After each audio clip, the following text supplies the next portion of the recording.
जय जगन्नाथ पिलामाने बर्तमान RI ARY अमीन prelim exam चली ठीक अच्छे पे चलता बेले किसी पिलांकर कहवा कथा कि सर आरआई मान सेफ स्कोर केते रहिबो ठीक अच्छे मो सब कटअप बा सेफ अटेम्प्ट वीडियो कर देखिपर सेफ स्कोर केते रहिबो आ 60+ कि 60 तले कटअप जीव कि नहीं आ कटअपटा केते रहिबो ठीक है इस विषय आलोचना करिया पे देख प्रथम कोई सेफ स्कोर पे सेफ स्कोर मुझे गोटाए पिला ओडिशा गवर्नमेंटर मैथ 20 जब मार्क पड़ुची 20 बा 18 कर बुझीपार रिजनिंग भी से 20 ରୁ 18 कर 20 करदे पिला अच्छा 20 ରୁ 20 मैथ रिजनिंग करेंगे ओडिया 20 ରୁ 20 न कर पारे 18 करेंगे ठीक अच्छे कहीं किसी रोज सब ओडियार गोटे गोटे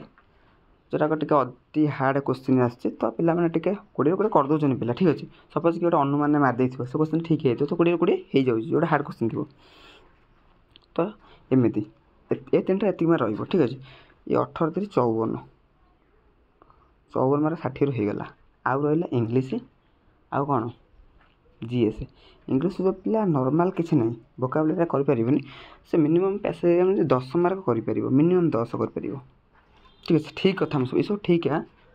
अटेम्प्ट 20 ରୁ 20 पिला भी करेंगे मैथ रिजनिंग भी करेंगे ओडिया भी करेंगे कि मुझे 18टा ठीक करेंगे पढ़ी करमती नुह कि पढ़ी ना 20 ରୁ 20 अटेम्प्ट कर 18टा ठीक हो पढ़ापढ़ी कर मिनिमम 20 ରୁ 18 कर ठीक अच्छे इंग्लीश भी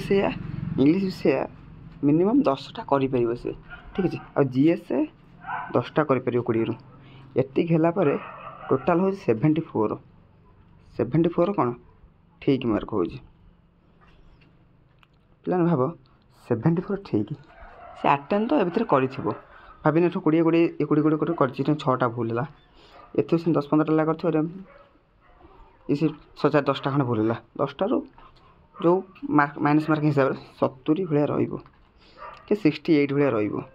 ठीक अच्छे तो भाभी नियो जब यही अटेम्प्ट कर जी भी क्वेश्चन लेवल टिके प्योर लेवल भल रोचे ठीक अच्छे तो क्वेश्चन मिनिमम 70+ भाभी नियो रहिबो जो पिला माने कहते मोर 60 अच्छी 60 जदि अच्छी कि 60+ रोचे जदि एससी बा एसटी पिला हो ठीक अच्छे तो चलो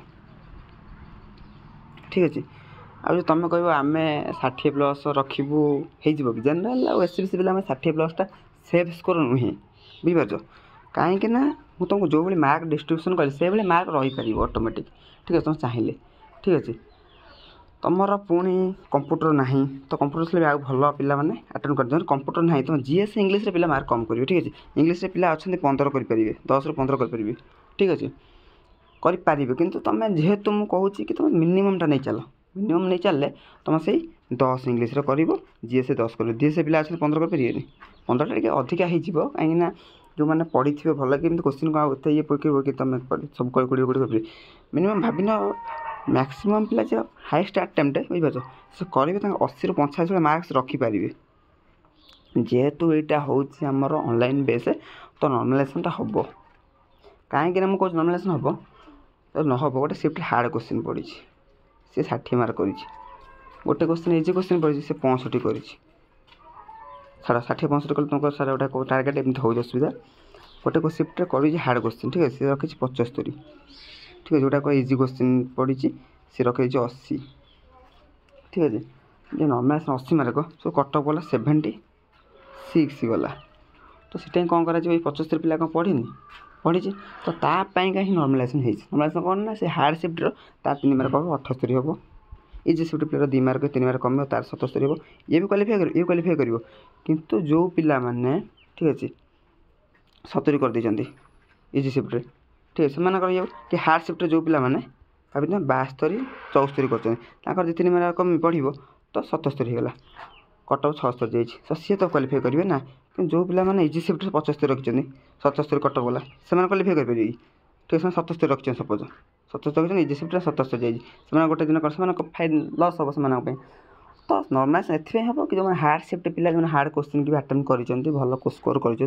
नॉर्मलाइजेशन कराए ठीक अच्छे कहीं इजी शिफ्ट इजी क्वेश्चन ପିଲାମାନେ କରିଦେବେ ଭଲ ମାର୍କ ସ୍କୋର୍ କରିଦେବେ, କିନ୍ତୁ ହାର୍ଡ଼ ସେଫ୍ଟ ଯେଉଁମାନେ ହାର୍ଡ଼ କୋଶ୍ଚିନ୍କୁ ଆଟେଣ୍ଡ କରୁଛନ୍ତି ସେମାନେ କେମିତି କ'ଣ ଖସିବେ ବା କ୍ୱାଲିଫାଇ କରିବେ। ତ ସେଥିପାଇଁକା ନର୍ମାଲାଇଜେସନ୍ ହେବ। ତ ମୁଁ ନର୍ମାଲାଇଜେସନ୍ କଥା କହିଲି। ତ ପିଲାମାନେ ମୁଁ ପୁଣି ଥରେ କହୁଛି କି ତୁମର କଟଅଫ୍ ଯେହେତୁ ନର୍ମାଲାଇଜେସନ୍ ପରେ ପରସେଣ୍ଟାଇଲ୍ କଥା ତ କହି ହେଉନି, ତ ନର୍ମାଲାଇଜେସନ୍ ପରେ କଟଅଫ୍ ଆସିବ। କାହିଁକିନା ଦେଖ ମୁଁ କହୁନି କି ଏଥିପାଇଁ ତୁମ 60 ତଳକୁ ଆସିବ, କାହିଁକିନା ଦେଖ 2023 ଡିସେମ୍ବରରେ ଆର୍ଆଇର ନୋଟିଫିକେସନ୍ ଆସିଥିଲା, ଠିକ୍ ଅଛି। ଆସିକି ବର୍ତ୍ତମାନ 25 ଅକ୍ଟୋବରରେ ଚାଲିଛି, ଠିକ୍ ଅଛି। ଏକ୍ଜାମ୍ ମାନେ 2 ବର୍ଷର ଗ୍ୟାପ୍, ପିଲାମାନେ ତାମାନେ ନୁହେଁ କି ବସିଥିବେ, ବୁଝିପାରୁଛ। ମୁଁ ଯେଉଁ ଭଳିଆ ମାର୍କ ଡିଷ୍ଟ୍ରିବ୍ୟୁସନ୍ କଲି ସେଇଭଳି ପିଲା ମାର୍କ ରଖିପାରିବେ। 2 ବର୍ଷର ପ୍ରିପାରେସନ୍, ପ୍ରିଲିମ୍ର ପୁଣି ନୋଟିଫିକେସନ୍ ବାହାରିଲା, ପ୍ରିଲିମ୍ ପାଇଁ ପିଲାମାନେ ପଢ଼ାପଢ଼ି କରିଥିବେ। ତ ଯେହେତୁ ପଢ଼ାପଢ଼ି କରିଥିବେ ଏଠି ପୁଣି ମାସେ ଭଳି ଗ୍ୟାପ୍ ଦେଲା ଏକ୍ଜାମ୍ ପାଇଁକା, ତ 70+ ତ କମ୍ପଲସରି, ଠିକ୍ ଅଛି। ନର୍ମାଲାଇଜେସନ୍ ପରେ କ'ଣ ହେବ ମାର୍କ କହିହେବନି, କିନ୍ତୁ ଅନୁମାନିକ 70+ ତୁମର କଟଅଫ୍ ଯିବ,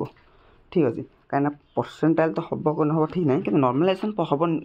ନିହାତି। କାହିଁକିନା ନର୍ମାଲାଇଜେସନ୍ ନହେଲେ ପିଲାମାନେ ହାର୍ଡ଼ ସିଫ୍ଟ ଇଜି ସିଫ୍ଟ ପିଲାମାନେ ପ୍ରୋବ୍ଲେମ୍ ଅଛି, ଠିକ୍ ଅଛି। ତ ନର୍ମାଲାଇଜେସନ୍ ପରେ ତୁମର 70+ ଧରି ନିଅନ୍ତୁ, 70+ ଅଛି, ଠିକ୍ ଅଛି। ସେମିତି ନୁହଁ କି 60 ଯିବ, 68 ଯେ ରଖିଛି ନର୍ମାଲାଇଜେସନ୍ ପରେ 70+ ହେବନି, ହେବ। ସିଫ୍ଟ ହାର୍ଡ଼ ଅଛି, 70 68 ଅଛି, ଠିକ୍ ଅଛି। ତୁମ କଟଅଫ୍ 71 ଗଲା, ତ 3-4 ମାର୍କ ବଢ଼ିଲା, ତୁମ 72 ହେଇଗଲା, ଠିକ୍ ଅଛି। ତ ତୁମର କ୍ୱାଲିଫାଏ। ତାମାନେ ନୁହେଁ କି 68 ପିଲା ନୁହଁ, ମୁଁ କହୁଛି ଗୋଟେ ମିନିମମ୍ 70+। ତେଣୁକରି ପିଲାମାନେ ତୁମେ ଭାବିନିଅ, ଦେଖ ତୁମେ ପଢ଼ିଲେ ତୁମର କିଛି ପ୍ରୋବ୍ଲେମ୍ ଅଛି କି, ନେକ୍ସଟ ପୁଣି ପିଓ ଆସିବାର ଅଛି। ତ ସେଥିପାଇଁକା ତୁମେ ପଢ଼ାପଢ଼ି ଚାଲ କଲେ ତୁମେ 70+ ଯେଉଁ ଯାଉଛି ନା କଟଅଫ୍, 70+ ଯାଉଛି ସେଫ୍ ପୁରା। ସେଫ୍ ମାନେ କ'ଣ